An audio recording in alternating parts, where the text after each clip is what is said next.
He's Ryan Snyder. I'm Greg Pickel. We're from Blue White Illustrated, and we are talking to you from downtown Los Angeles. Ryan, we just got done at Penn State practice. It's Friday, December 30th. Penn State plays Utah, of course, in the Rose Bowl on January 2nd. Ryan, if there's any chance of rain on game day, which I don't know if there will be, but if there is, Penn State's now practiced twice in the rain out here. We have yet to see the sun since we've been here. I think they may have seen it one day.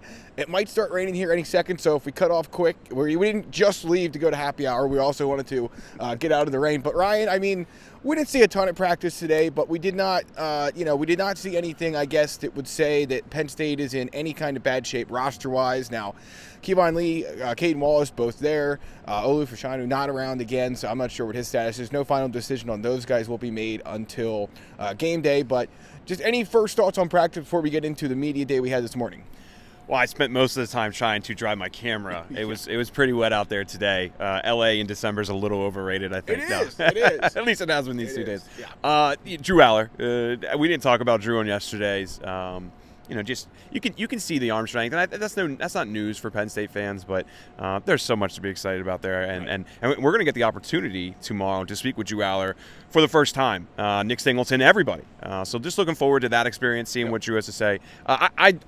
I'd be lying if I took a whole lot out of practice. Tackling drills, ball security drills, things that we see all the time. Yep. I think the main news is just Olu. Not seeing Olu out there for 2 days now. At least we haven't seen him. We'll see if he pops up in the game or not, but I don't believe anyone has seen him so far. So Kevon's there, though. We're excited to see Kevon back out there, but I'd be lying if I said I took a whole lot from practice. Yeah, so obviously when Penn State invites us in, which is great that they do, it's a lot of fundamental work, ball security, throwing on air. That's when you saw Drew Aller's arm strength really come out. I mean, obviously not throwing against defensive backs, but still, the ball comes out of his hand in a way that if you've seen it in a game, you've seen it in practice. But when you see it that many times over and over and over again in practice, as Sean Clifford, and Bo Pabrula throw together, it's just really impressive. And like you said, Penn State fans have a ton to be excited about. This morning's media session was defense-focused. Manny Diaz and a handful of his players spoke to the media. I guess let's start first with the non-news but had to be asked about question, which was whether Adisa Isaac and Curtis Jacobs had made their stay-or-go decision. At this point, both said they have not. Curtis Jacobs actually said, Ryan, that he talked to James Franklin before the season and that James basically gave me advice that, hey, look, if you're trying to worry about all that stuff before the end of the season, you're not fully focused on football and playing a game. And Jacobs said he really took that message to heart. So those guys haven't made up their mind yet. I mean, I think it would be naive to suggest that they haven't thought about it at all or talked about it at all. Those graphics that usually come out from guys the day after the game or January the night of the game. Flying home. Right, yeah. They weren't all magically made at the end of the day. So we'll see, but, not really a surprise there, but those two guys certainly have a decision to make. Yeah, we'll see long term. Curtis, I can see Curtis coming back. Just I feel like it could really help him next year. He's going to be an NFL guy, but, man, if he came back, had another big season, I think it would help him a lot. So I don't know what's going to happen there. You don't know what's going to happen there, but I'll be interested to see. From me in media day, Manny Diaz is so good. He is. Manny Diaz, I really wish we got more time with Manny over the last year. We've only, how many interviews? 3, 4, maybe a few more? 5 or 6. Okay. Yeah. So I just wish we would gotten to speak with him more. Really spoke highly of Abdul Carter and that development and pushing Abdul and trying to take that to the next level. Zane Durant denied Dennis Sutton. He was asked about as well.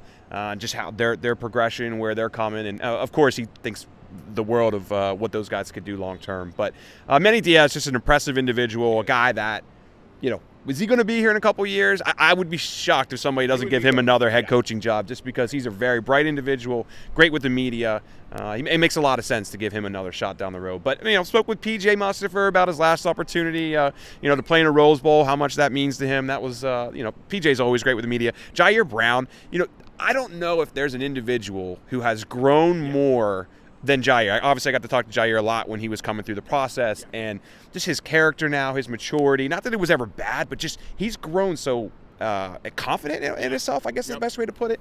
Just another guy who's really fun with the media. He's looking forward to this experience, and he was saying today that what was the quote? It was he's curious if this is.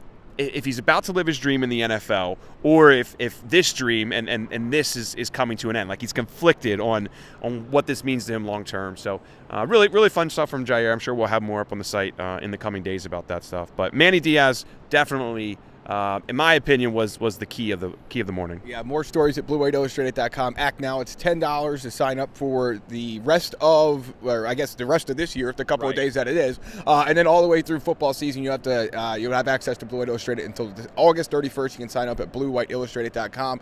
Just to reiterate the Diaz point, yeah, I mean, look.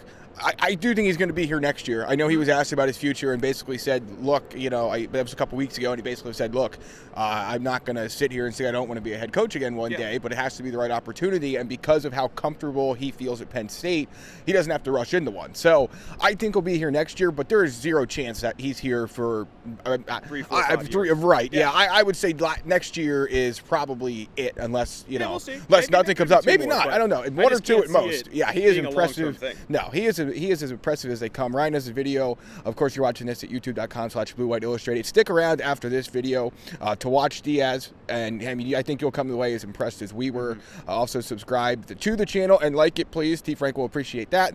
A couple other notes I'll get to quick as we get rolling here on Friday, December 30th is that I talked to Adisa Isaac about the fact that Smith Vilbert's coming back, and P.J. Mustipher talked about that as well. So Vilbert, of course, was not with Penn State on the field. He was still with the team earlier this year. He did travel here to Pasadena. He's here working out to California, rather. They'll be at Pasadena later. But working out with the team, he's back. We don't know why he wasn't around, but I think that's a good depth piece to get. And, of course, that's two defensive ends now who were not supposed to be available this year back. Zariah Fisher being one and Smith Vilbert being the other. So Penn State, Ryan, goes into this game probably with as much of a full-strength defensive line as it's had all season. For sure. Hey, his biggest game last year. Well, it's a full game, yeah. So who knows? Well, I don't know how much he'll get in the game, but it's good to see him back out there. And a lot of questions about Smith, and no one's really talked about why he was out. I don't know why he was out, but a lot of teammates, coaches excited to have him back, speaking highly of it. But all right, let's wrap this up. It's starting to drizzle again